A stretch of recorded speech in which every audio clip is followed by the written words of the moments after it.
Sailor Bob, after struggling with the addictions and mental health issues, Sailor Bob made a change, a journey of self-discovery that gave him the opportunity to question the nature of his suffering and ways to break free, intellectually seeking until the age of 32 when Bob stopped drinking. I'm actually going to invite them in because I want them to share their beautiful story first before they get into their talk.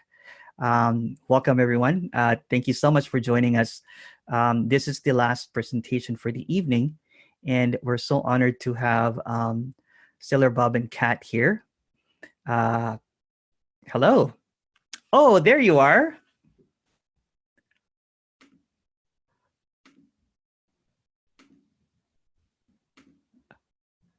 Unmute yourself. There we go. Yes.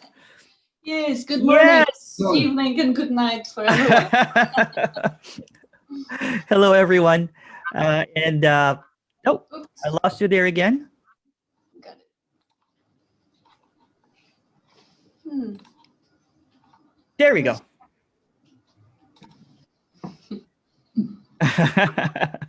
Well, welcome to the Nothing Conference. Thank you so much for doing this.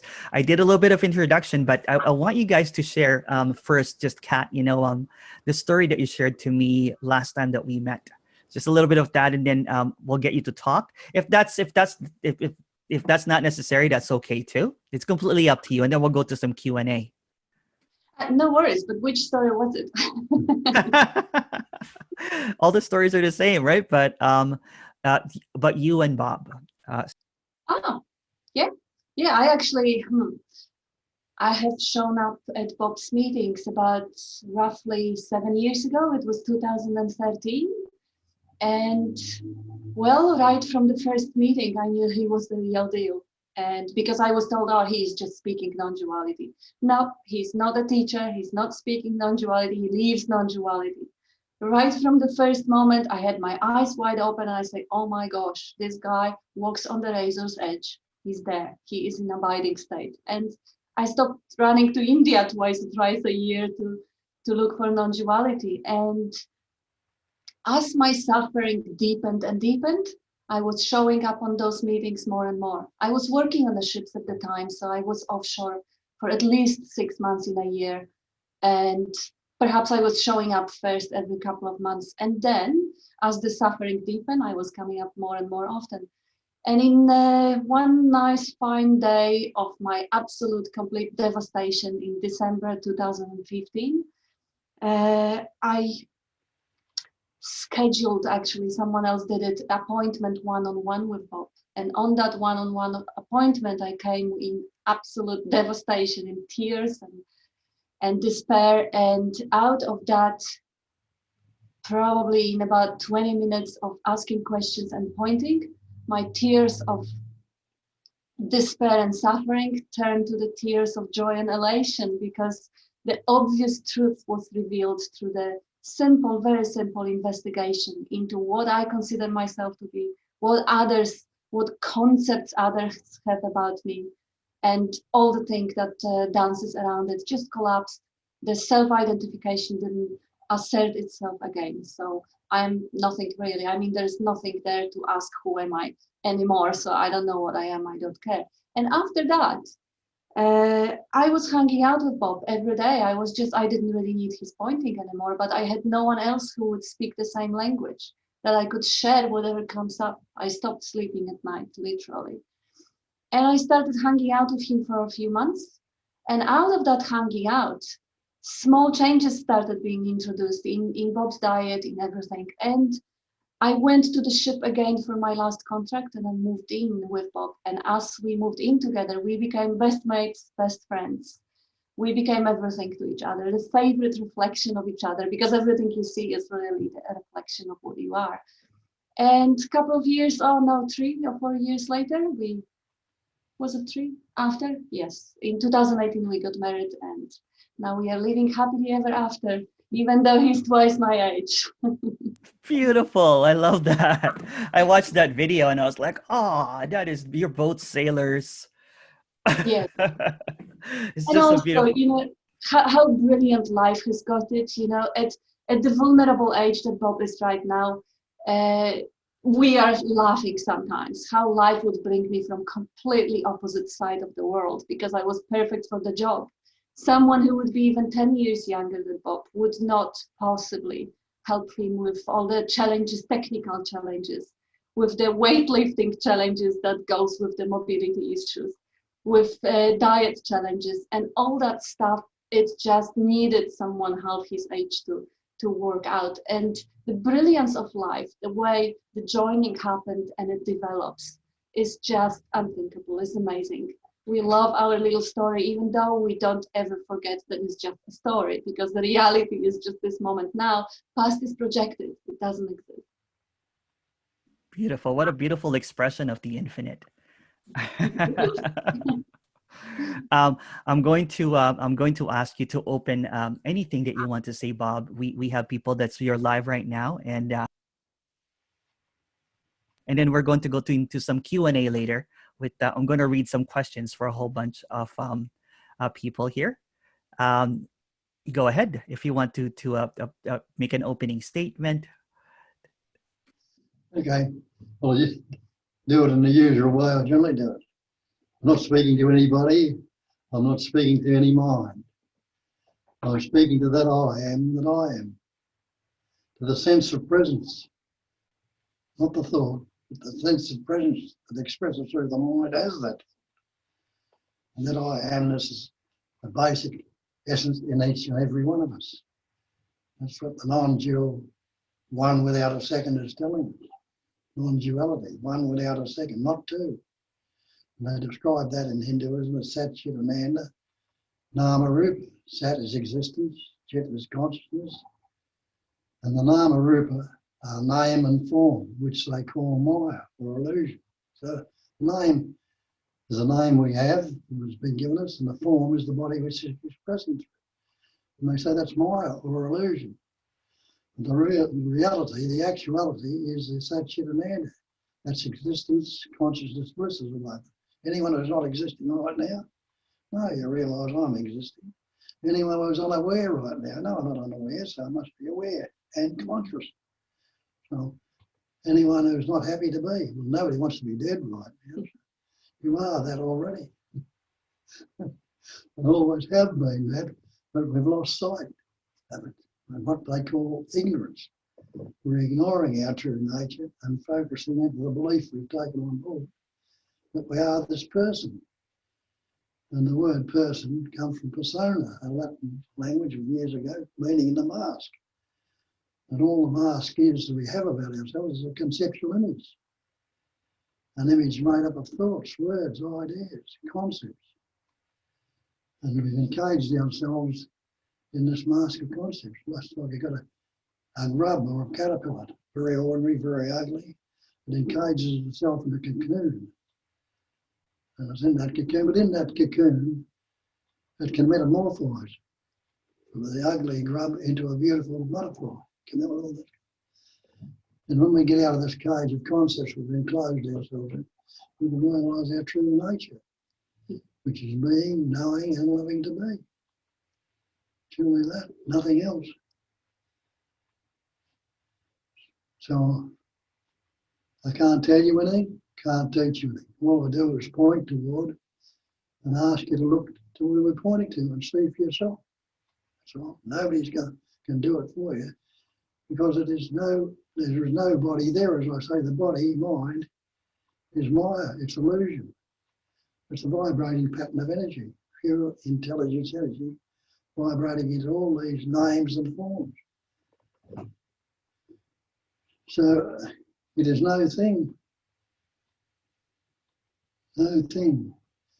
And it's appearing on that basic screen of what I call intelligence energy, or the base screen of emptiness, the cognizing emptiness. Can something come from nothing? It can't. We say nothing, but we think it's the wrong take on it. Nothing implies a vacuum or a void, zilch, zero. But no thing means it hasn't got any pattern, shape or form. Now it needs pattern, shapes and forms to express it, but they are no thing. So everything is that no thing.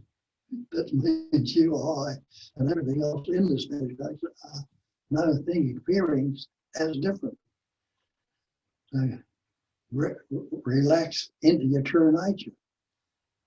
You are that pure awareness, pure, another label I put on is intelligence. I don't use the term God because you can get confused with that term purely and simply. That all the different traditions that believe in God have a different label or different belief of what they think God is. So in Hinduism, they have 1,000 names for Vishnu, and 1,000 different names. The Muslims say there is no God but God. Allah is his name. The Hebrews say, Hear, Israel, the Lord thy God is one God. There's none of them. Christians say it's omnipresence, omnipotence, omniscience. The Father, Son, Holy Ghost, or whatever. All put different labels, but the label or the word is not the thing. Every word you've ever spoken or ever likely to speak has been picked up. And you know that because you weren't born with any words. That's why you can't remember your birth. You had no words. And the first 2 years of your life, you had no words.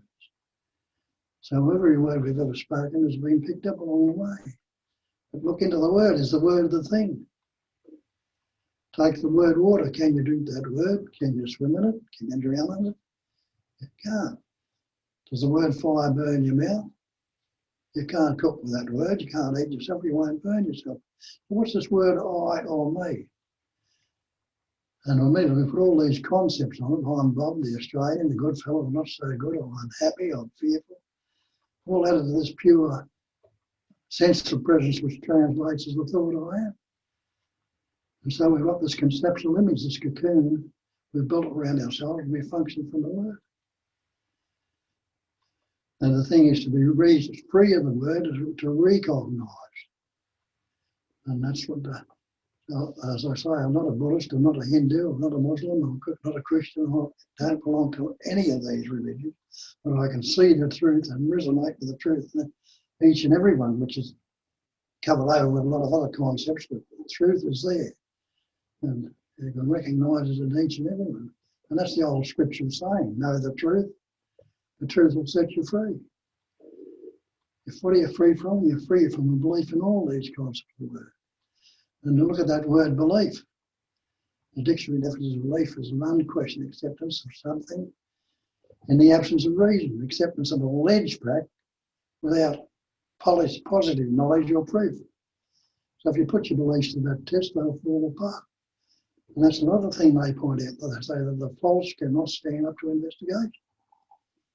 And we know that in language. How many things have we seen to be false we no longer believe? We believed in Santa Claus when we were kids. Who'd believe it today?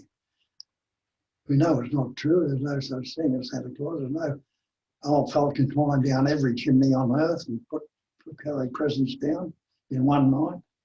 It's a fiction. But it gave us pleasure when we were little children, so we pass that on to our children because it'll give them pleasure for a while. So all these words are the same. The word water is not the water. The word fire is not the fire. The word I is not what I am. I am that presence awareness. There's nobody who's unaware right now. If not unaware, you must be aware, and it's happening presently, not at some future time or not some past time, right here in this immediacy, that you are present and aware. I say you, and I say I, and I say me. You and I are one and the same thing, different ways of expressing it, different terms. But the word's not the real, so we're not those words. It's a bit of a brief run through. We can add to it later on. And as I say, I can never cease to marvel at the way in recognising this and understanding it, where it takes you. It's brought me from the deepest depths to where I am right now, and to meet up with Kat at this age, when I didn't want anybody in my life anymore because I was past. I was neglecting myself.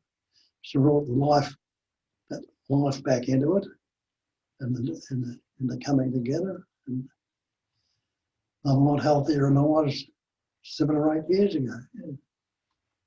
There's still the old patterns breaking down, which it will. But it's very joyous, as it has been for many years now, but the more so. That what they call relationship, but relationship is duality. There is no relationship. Relationship means relative to. And in the natural merging coming together, there is no relationship whatsoever. It's that natural oneness, which it picks happening shapes and forms and expresses everything. And you and I and everything else is already that. That's the Mahavakya, or the great mantra. I am that. Innately, we know it already, because we say that's the chair, that's the tree, that's the flower, that's the carpet. And it's all that which we put words or labels to discriminate it. And the words or the labels are not it. But it's still only that.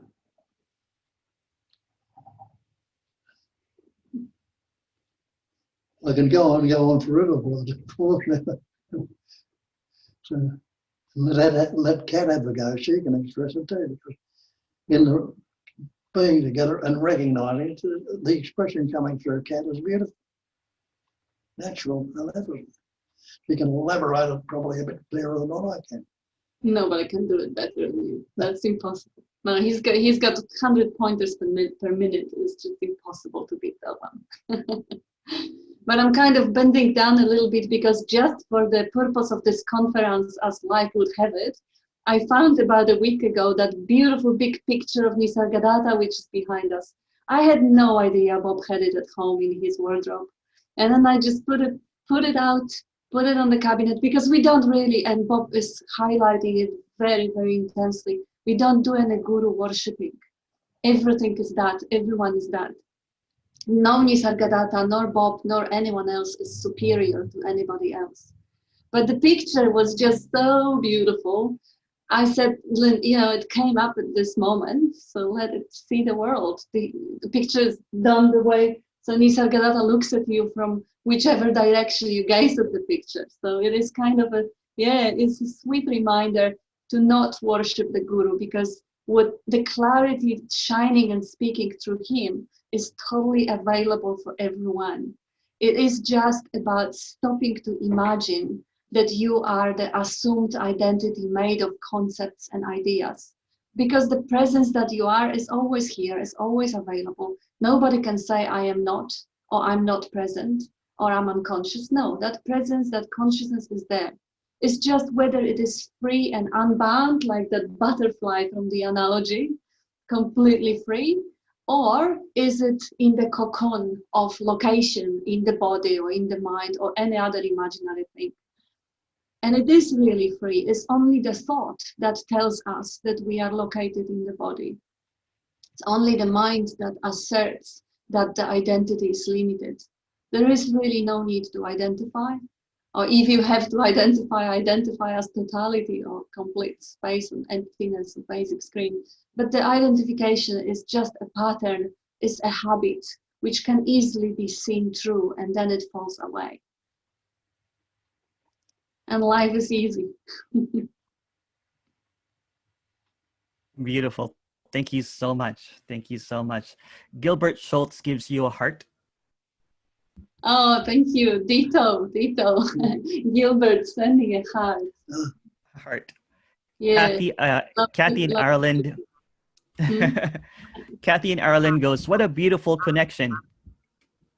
Yeah, and then it is Anne, magical. and then Anna has a question. How soon after meeting Nisargadatta did things click for you? I saw what he was saying immediately.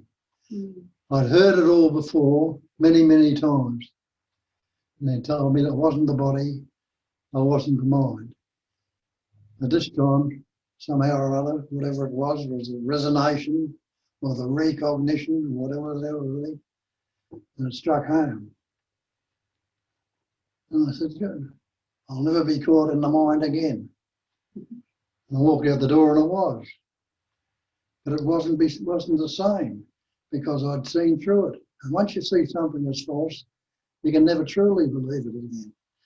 And the more you go, the more it's recognised, and that's what recognising and recognising it.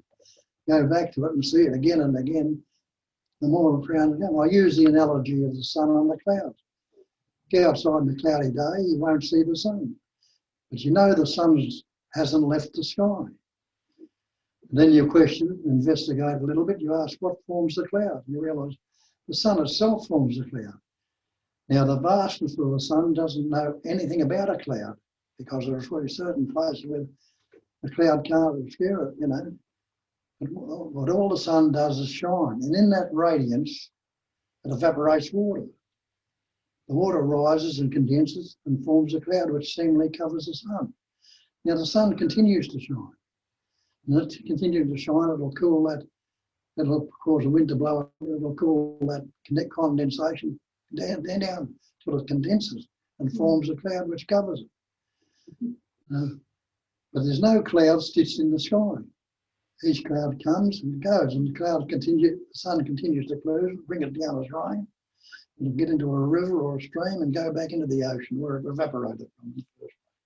So it returns again and again and again. Well, doesn't mean reincarnation or anything. It's always ever fresh and new, because you'll never get the same drop of water out of the ocean again. It'll never be the same. But in recognising it, you're free. And that's what one of the concepts of the Buddha, he calls it a cognising emptiness. It's that emptiness that's cognising, but we think we are cognising the emptiness. We don't. It's the emptiness itself suffused with that intelligence of doing the cognising. And he made a statement then that emptiness is form, meaning that emptiness is vibrating the patterns, shapes and forms.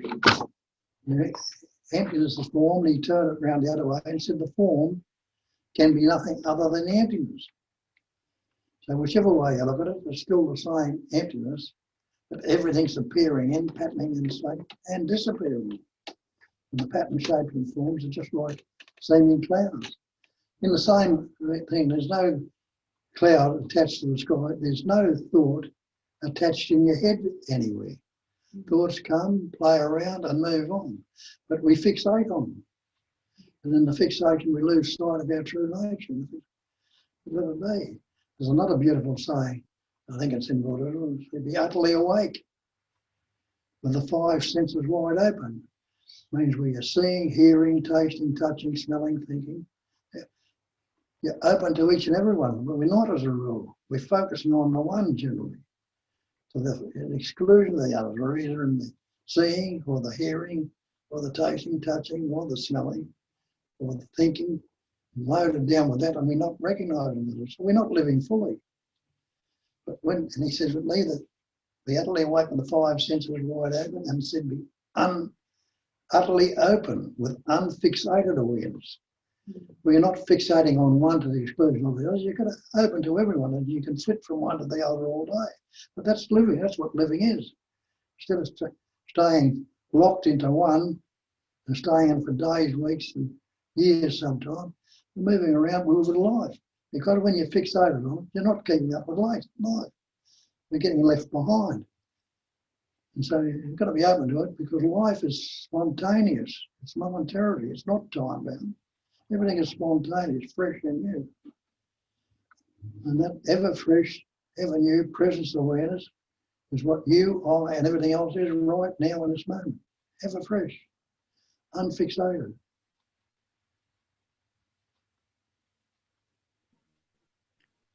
Beautiful. Thank you. Thank you so much. There's a comment here that Bob's talks have a tendency to stop questioning. I have questions for this. I have no questions for this beautiful couple. Only love and gratitude. Thank you for nothing and everything. That's from Julia. Thank you, Julia. There's a question here from Makel. Hi, what is the difference between self-knowledge and self-realization, if any? There's no difference. And there's just self-knowledge or self-knowing. And you are knowing right now. Another way of putting that statue of Amanda is being, knowing, and loving to be. You are being right now. You are knowing, and you're loving to be right now. And seeing that and recognizing it, you realise it, made it real. It's no longer an erroneous belief It is the truth. Know the truth. But you are that reality, not the person.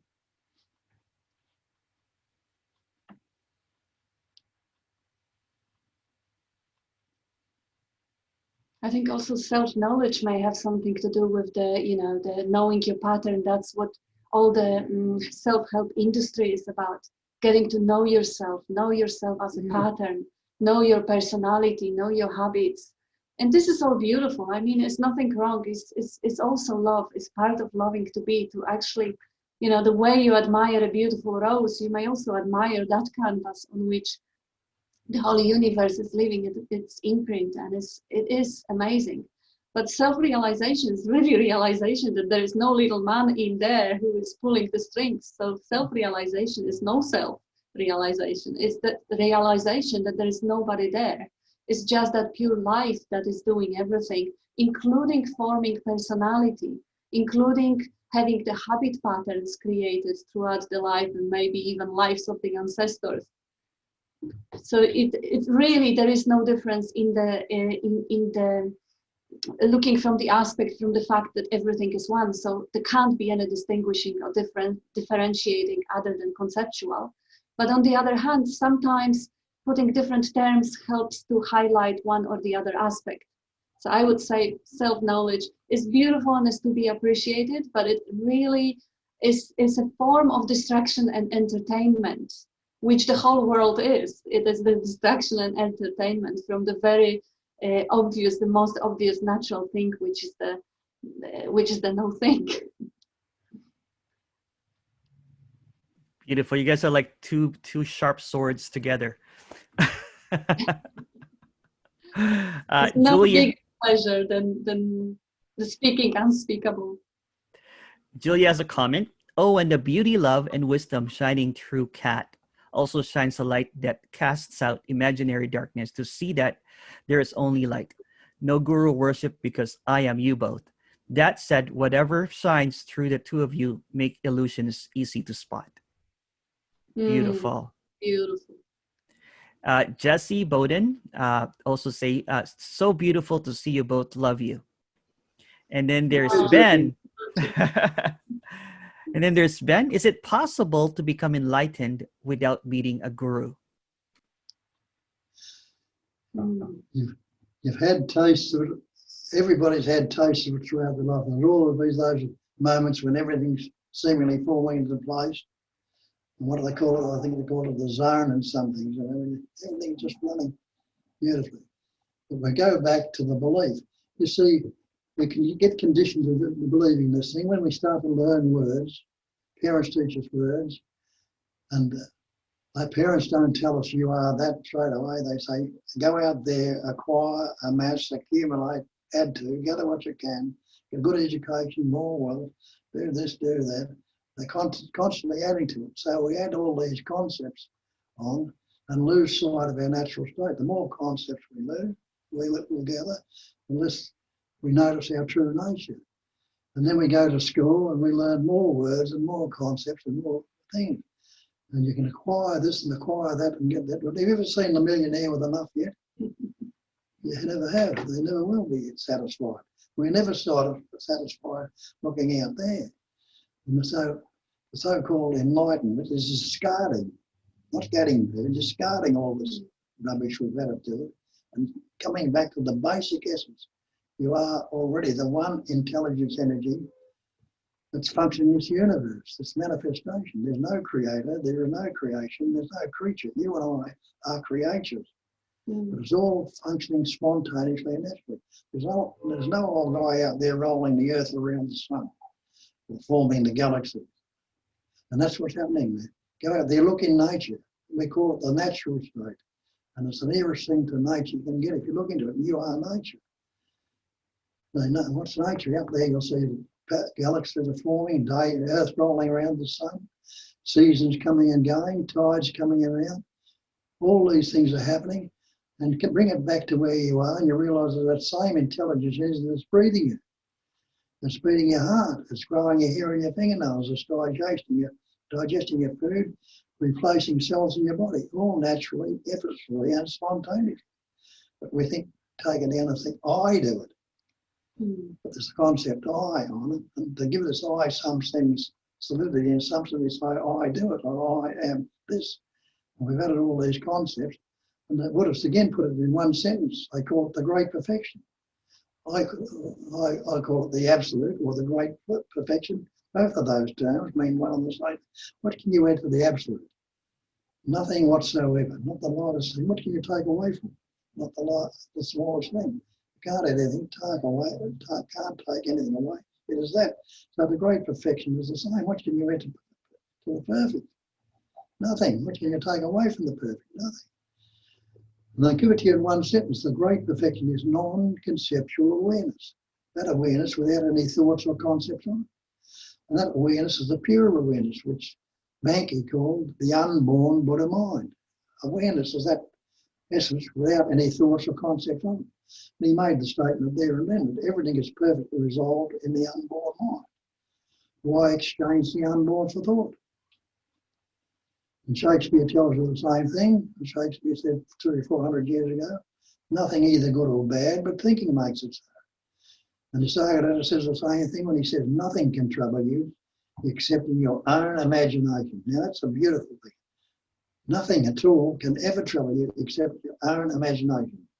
Break that word, imagination, down to image in, imagine, and realise we're creating conceptual or mental images, and that's what's troubling us, the mental images.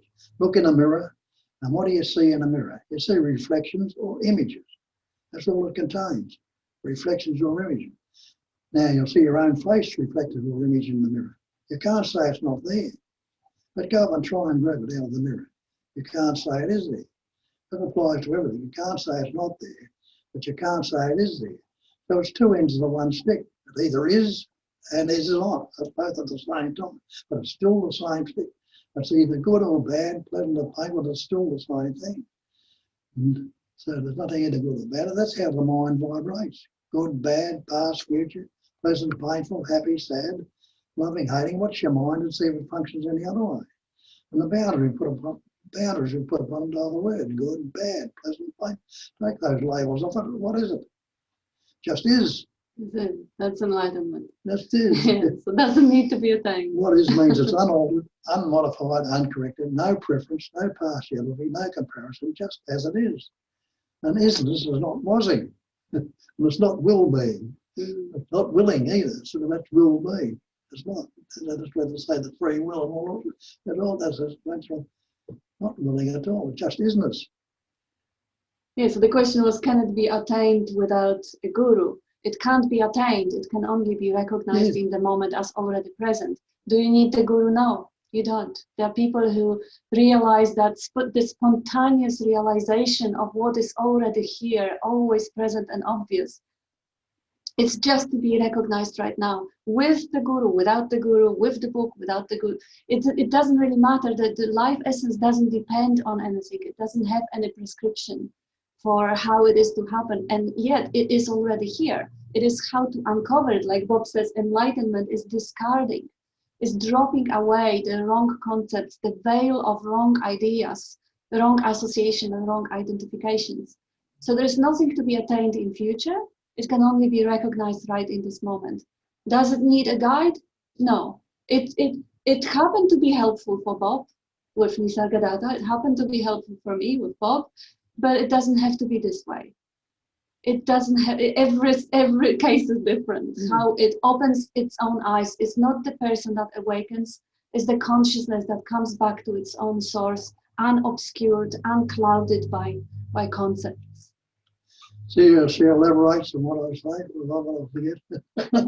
No, because you explained beautifully the enlightenment, but the guru part, I just wanted to say quick, no, it doesn't need anything, absolutely anything. There's no prerequisite that has to be, there's no IQ that you need to obtain. There is no wealth or any sort of, any hours of practice or presence in monasteries. Nothing is a prerequisite.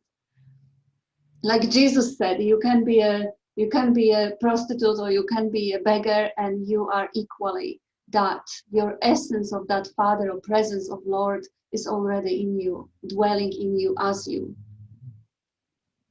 And you are all babies.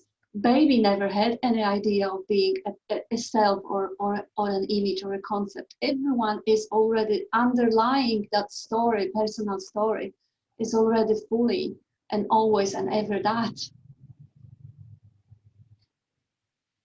Beautiful. Thank you so much. Michael has a question. Can this be thought, and does it have to be practiced? Well, that's the trap. Who is the practicer? Mm. You see, if I think it's got to be practiced, I think if I practice it, I'll do it. But if that so-called practice, you move to do something again and again and again, as long as you don't believe there's a personal practicing there, you get the personal idea out of the road. The practicing goes on, or the repetition goes on. That's what's happening naturally and spontaneously. Allow it to be so. But to think, I have to do something, I have to become something. Becoming is not being. You'll never become anything. You're already that pure being. You know that in our language already, pure being. You call God the supreme being, if you believe in a God, and you'll call yourself a human being. Take it with the label supreme off, take the label human off, try and separate the beings without a label. And you'll realise that's being a chair, it's being the carpet, it's being the tree, being the flower, it's being you, being me. Everything is that pure being. We're not becoming, we are being. Being implies a future time, becoming. Becoming implies a future time. And then when you look at the concept time, you'll see there's no such thing as time. Time is a mental concept. There's no past unless you think about it. No future if you think about it. People say I was in the past, I try and live yesterday. You can't go back and live yesterday, but you can recall it. And the only activity given yesterday is when you recall it in the moment. There's no one out there who can remember what they're not. Go back and live your past thought unless you recall it. It's gone. And you can imagine and anticipate the future, but you can't live a moment in the future. And that anticipation is going on right in this immediacy. So we never moved out of this immediacy. Yeah, so practicing may happen, but don't take credit for it. Don't say this is me wanting to achieve something in future, and the more I do it, this is the trap, because no matter what the life moves you to do, it's always life moving you to do it. But the narrative comes on top of it and takes credit and say, no, this is me. I want to attain enlightenment. The enlightenment is when the I is not. So the I is an obstacle. I just had the question as I was starting Zoom to connecting. I have a couple of people in Poland that are asking questions. I'm guiding them a little bit. He asked if Bob and I are meditating. And I said, no. But it doesn't mean that silence doesn't naturally, spontaneously come at times. But there is no practice because practice always assumes that there is something to get. If I will put a lot of effort, I will get. That I will never get anything. And there is no future. Future is only in thinking. The moment we pause the thought, we don't conceptualize the future. It disappears. It doesn't exist. It is never a current experience. So it is not to say that you are not allowed to meditate, contemplate right now. No, life is allowed, life is free to do everything. It's just when the taking credit pattern comes on top of it, it may just prolong the suffering, because taking credit pattern is not necessary. Give credit where credit is due. That's one of the first quotes I took of Bob and put as a big meme to remember. Give credit where credit is due is always that life essence, always that power that runs through, that does everything. It may use your eyes to see, it may use your mouth to speak, it may use all of it to express true, but it's always the same one that is expressing. There's actually, when you understand there's no meditator and nothing to meditate on, that's the true meditation. That goes on constantly. And the other part of the question, can it be taught or practiced? Bob beautifully started today. I can't teach you anything. I can't tell you anything. That was your first words. Yeah, because we are patterns. So how can one pattern tell another pattern what to do? Can't. We're both vibrating, all vibrating pattern of energy. But it can be recognised, what are called the cognising emptiness. You need to recognize it's that emptiness, it's knowing, it's seeing, it's hearing, it's tasting, touching. So somehow we can still point to the moon. If you look at the moon and not at the finger, that's it, is the pointing. And the pointing works not in a way of acquiring knowledge. It works in a way of resonating with what is already known innately within. Because you knew it as a baby. You knew it, you know it when you say you're in the zone or you're in a state of flow. You know it, there is a knowing. That knowing is non-conceptual. You know it when you stop thinking and clouding that innate knowing with concepts, ideas. There is nothing to understand or get intellectually, but it's also nothing that can be denied in the fact of your own presence. You can't stop being. You are, you can't stop it, it's there. That's it. Yeah? You know that knowing, being, it is thinking, seeing, hearing, tasting, touching, smelling, the functioning, the ing on it is something that's happening in the immediacy. Now, what's your next thought going to be? You don't know.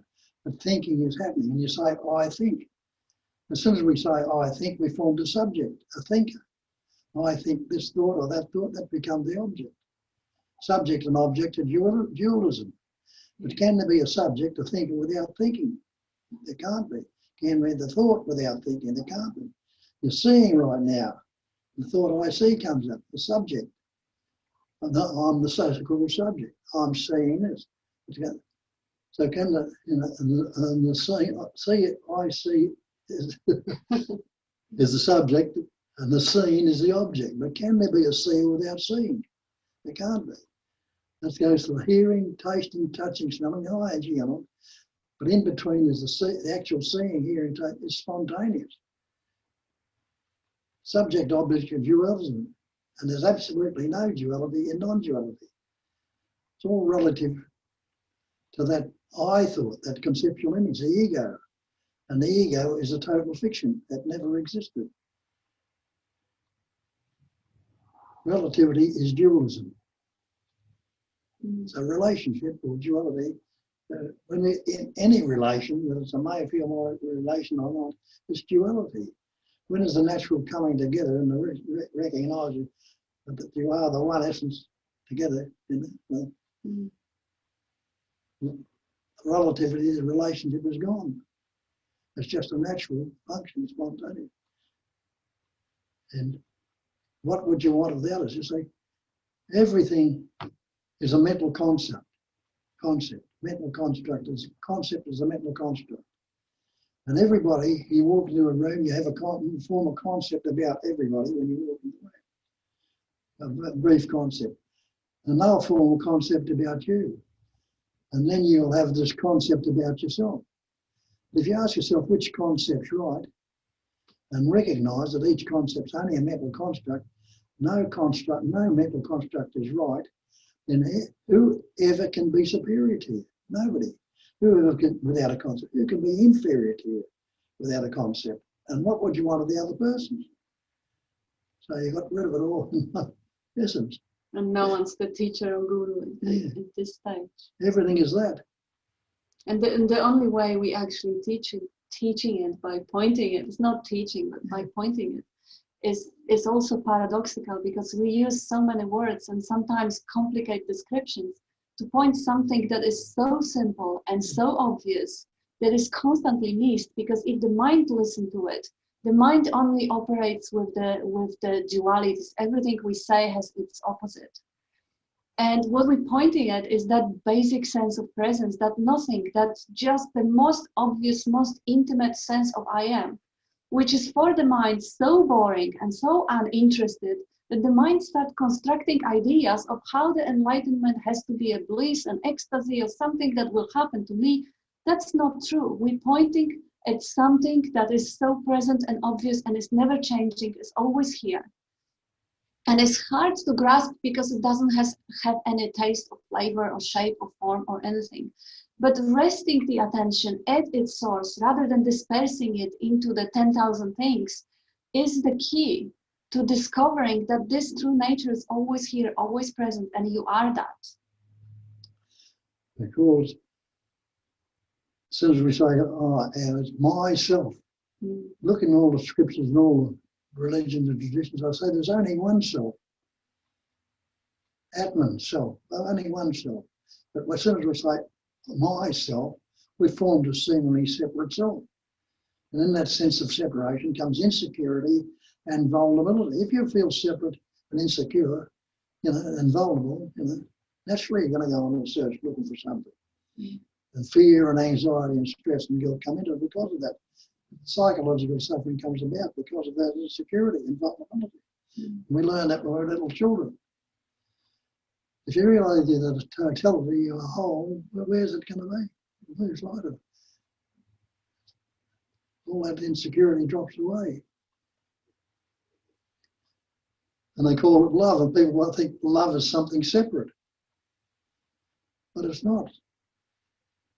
It's loving to be. Everything is that love of itself. Love is expression as everything, not the personal love. That can change. I love her, but the bitch did this to me and I hate her. So I switched around that. Sense of separation is gone. Well, it's still the one stick. Yeah. Still the one essence. Gone to different things. And the Sayadaw points that out beautifully. He says, when I know I am nothing, that is wisdom. When I know that I am everything, that is love. And between those two, the mind is continually flowing. They're not separate, just they're two ends of the one stick. So it will go from one end to the other, one end to the other. That's what life is. It's constantly vibrating from one to the other. But it's never separated. And if not for that vibrational duality, there would be nothing. So we do need the duality to have any sort of appearance. And there is nothing really, because everything in the appearance is nothing, is the vibrating emptiness, vibrating into forms.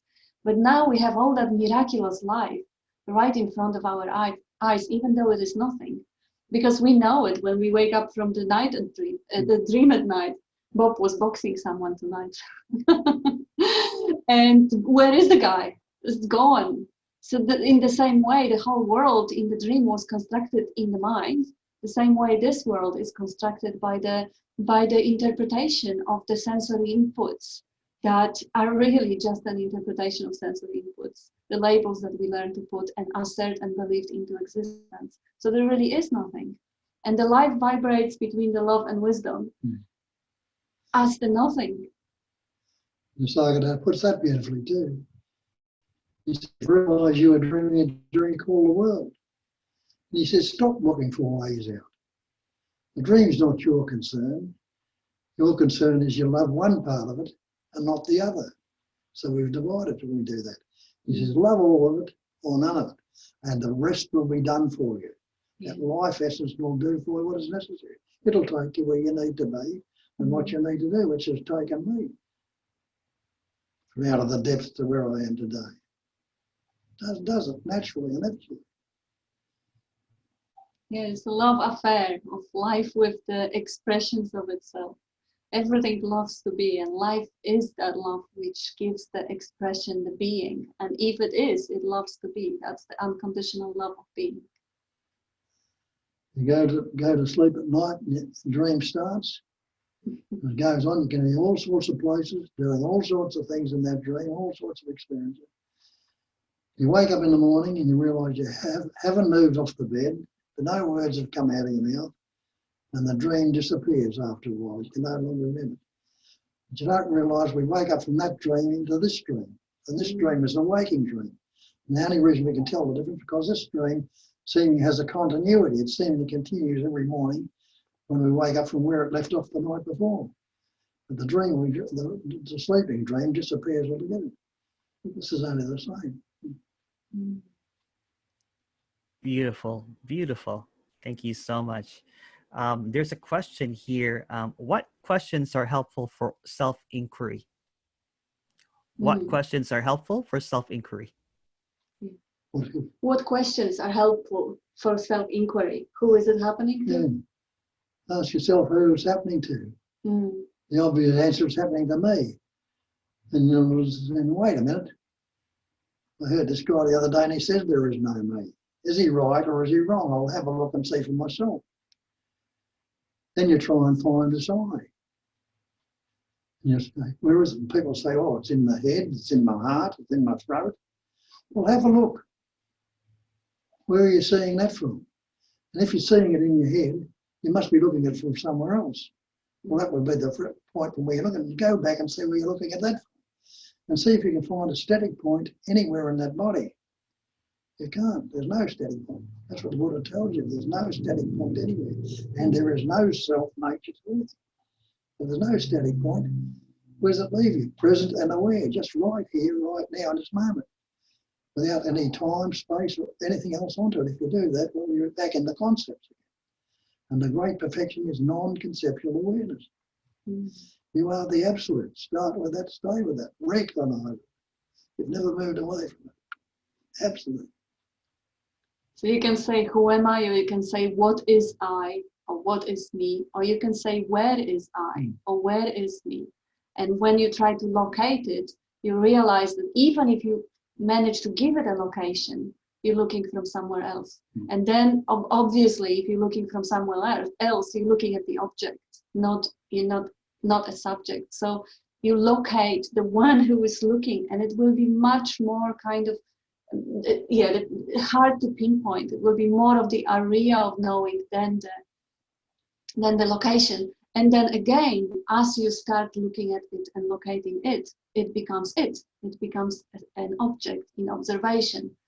And this basic exercise really collapses you to the experiencing of the unlocated all-knowing, because the knowing is there, but you can't locate it. And you are that all-knowing, unlocated all-knowing.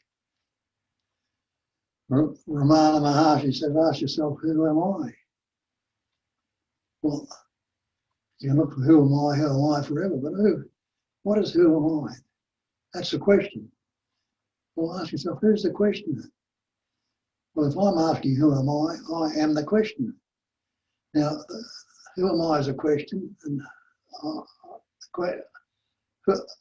who am I is the question, and who is the questioner? Yeah, who is the questioner? And you realise the questioner is the question. So if the questioner is the question, they're both thoughts, concepts. They cancel each other out. And then you immediately know who am I? You're immediately there. Without a question, the question is always the question. Who's asking the question? I am. That's the question. So I am the question. And the question is the question. Who am I? Both thoughts. And then anything that stops the mind for a moment is an aid in inquiry. Like Bob's famous, what's wrong with right now if I don't think about it? If you're really curious, if there is a sincerity, if you really want to find out what's wrong or who am I without thinking, who am I if I don't think about it? And this natural curiosity will pause the thought for a moment, and there will be this hiatus, a little gap. And in that gap, there is livingness going on. There is life going on. There is existence. There is being. There is knowing of being. All of it without any labels on it. But they're still there. They can't be denied or they can't be stopped. So that's the true nature. And then on top of it, there come narrative. There come the storyteller who takes credit. But this is secondary. The basic screen is prior to the narrative that comes on it. Basic screen, like the mirror. The mirror is never contaminated or corrupted by anything that appears. And the basic screen is that space-like awareness. And you look at a screen in the movies, all sorts of plays and things will be going on. Cowboys will be shooting Indians and things and what. When the movie stops, is the screen touched? Still a pure screen, non-touched, non-corrupted, uncontaminated, and uncorrupted by anything that appears. And you and I and everything that's appearing on it, we're all pattern, shapes and forms appearing on that screen.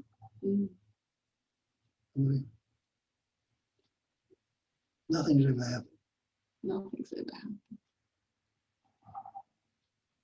There's a question here from an 8-year-old.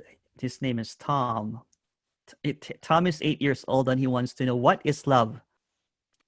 Beautiful. 8-year-old Tom wants to know what is love. What a beautiful question. I want to acknowledge that, Tom, you're beautiful.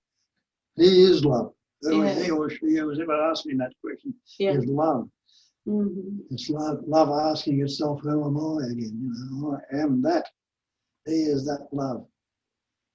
Yeah, the whole life is a love affair with itself, because it all loves to be. That's why it is. Yeah. Otherwise, it's just so obvious. It's almost too hard to explain, because loving to be is the proof of the existence. It is. It exists.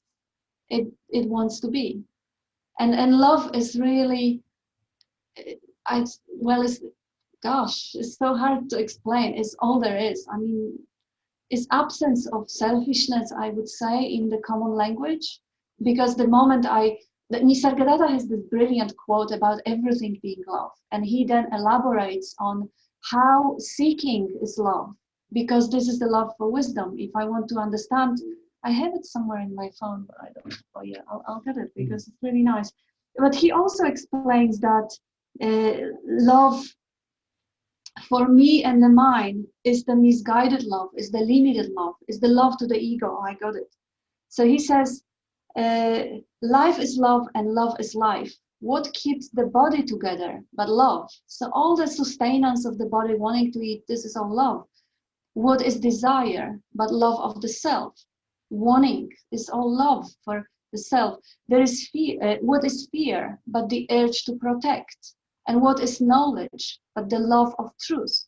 So every single thing that you can think of is a form of love. And now he explains the means and forms may be wrong, but the motive behind is always love. Love of the me and the mine. The me and the mine may be small, that's the selfishness, or may explode and embrace universe, but love remains. The moment you stop identifying as the form, that you are the universe. The universe is within you. You are, the whole universe is your body on which you express the loveliness that you are. I don't know if that's what you, Tom, intuitively know, or was it more about the love in which you just completely worship maybe your mom and you want all the best for her? That's also love. Everything is love. That universe is the one. Yeah. Not the many. And love is also a form of acknowledging miraculousness and beauty in the appearance. Like maybe you love your dog or your cat and you see how perfect, how brilliant, how beautiful, how miraculous, how mysterious and complex and incredible it is. And the same way, if you look with the freshness and newness on everything around you, that you can see the brilliance of it. That's love. That's love, because it is really a reflection of what you are. You call it Satchitananda, being, knowing and loving to be. There's another way of putting it, being, and Nisargadatta put it another way, he said, have an affectionate awareness of being. And be warm towards yourself, love yourself, give that affection or warmth or compassion, joyousness, well-being. That's love. Yeah, you're not less beautiful than anything else in the appearance, than the night sky full of stars, or a beautiful flower, or the magnificent big animal. You are the same reflection of the same. You can see the same beauty and the same warmth and the same love in every single pattern, in the hair under the microscope, or your own eyes, or any other reflection. Love is something that you recognize as already present. You can't practice love. You can't force yourself to love. You recognize that magnificence, and that's love. Everything is love. Love is life. And life lives on life. Out of life, more life comes. And it is that we are talking about, because of course people have so many different concepts about love. The love we are talking about is the love that doesn't have the opposite, is the one. Because people talk about love as an absence of fear, or love as an absence of hatred, or love as opposite to something else. The love in which we use the word, and this is, I think, the most kind of ultimate and beautiful way of using that word, is the one with no opposite, one without the second. Because here we can also elaborate on love which does have the opposite, you know, the love that mother has for children, or, you know, the oxytocin in the system. But yeah, it's beautiful also. Everything is a reflection of that one life. So every single love, even the love in the relationship, even loving pizza or loving a good movie, is in a way a reflection of that ultimate life, expressing as the multiplicity and diversity. You are the life. Yeah. Have a look at that. Take the life out of your body. What have you got? You've got a corpse. And that corpse, before it starts to rot, has got eyes, ears, heart, lung, nose, kidneys, all the organs are there. But what good are they to it without the life? Like your computer's got all that information into it. But turn the power off. What can you get out of the computer? No. You take the life out of the body, nothing. So you are the life. Yeah.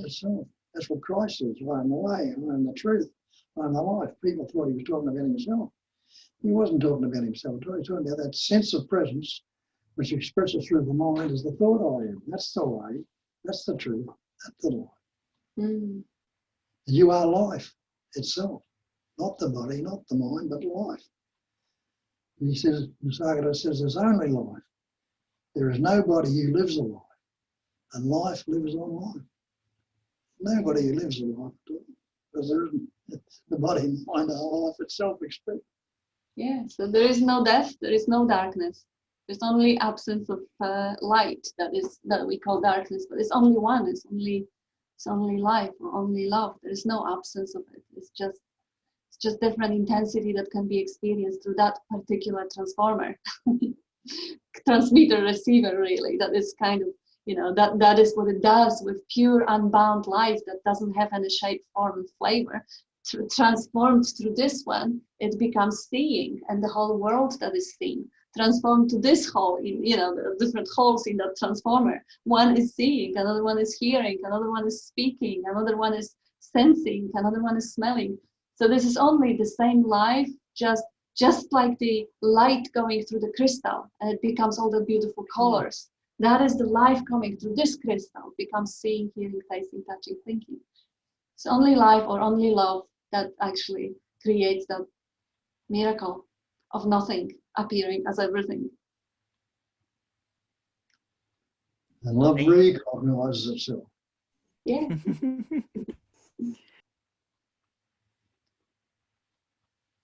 We can't hear you. You Oh, mute. sorry. Tom, when you're ready to speak about what Sailor Bob and Kat are hinting at, please come to the conference. We'll get you to speak about it. Yeah, Yeah. Absolutely. Tom, the little boy, 8-year-old, who asked the question. I hope you didn't scare him with the corpse. But yes, think of the computer, Tom. You know, you switch off the power. 8-year-olds, they are so fluent with the computers today and smartphones. Yeah, there is no death. It's just life. There's a lot of love from you here. Ben says, by the way, your book has given me a lot of clarity. That's from Ben. And then there's Anonymous. You both are brilliant. Where can I see more of you? Oh, You have a Zoom meeting, right? We do. There is Bob's website, which is called silotbobadamson.com. And on that website, there is link to our Zoom meetings. We have Zoom meetings twice a week. And in about an hour, I think, less than an hour, we're going to have the Facebook. Oh, perfect. Because I was just saying this is too short because we have a minute left. Yeah, we're going to, 45 minutes, we're going to be on Facebook Live, Bob's Facebook page. Facebook Live, go ahead. The link again will be on Bob's website, www.silotbobadamson.com. /meetings. There will be all information about the meetings. So yes, please join us on Facebook Live. You won't be able to see us, just, you will be seeing us, but we won't be able to see you. But you can type questions, and we're happy to interact. The more questions and sharing, the more beautiful and live. Yeah, and the Zooms we can see and talk. Yes, this is too short. And then there is you guys are an amazing double act. Oh, thank you. One. One in two costumes. And then thank you very much, Kat. Thank you very much, Sailor Bob. I really Thank you. appreciate this. And we'll do this again. Let's do this again soon. Wait, Yeah, yes. Let's do this again because this feels so short. It feels like there's a lot of questions here yet, but maybe we'll do another one. Thank you, everyone. Tomorrow we're going to open at the same time at the Nothing Stage. We have Naho Owada, we have Paul Morgan Summers, we have Lisa Lennon, we have Salvador Poe, we have Paul Hederman, Peter Zubin, Jim Newman, Chuck Hillig, Jerry Katz, Joan Tollefson, and and then if you guys want to join Sailor Bob and Kat for an extended thing, please go to Sailor Bob's website. Thank you so much. We'll talk soon because we want to do more of this. We'll do I really enjoyed this, and I wish we had an hour more, but we're over time right now. Thank you so much, everyone. See you guys at the Nothing Conference. Love you. Love you too. Love you. Bye-bye.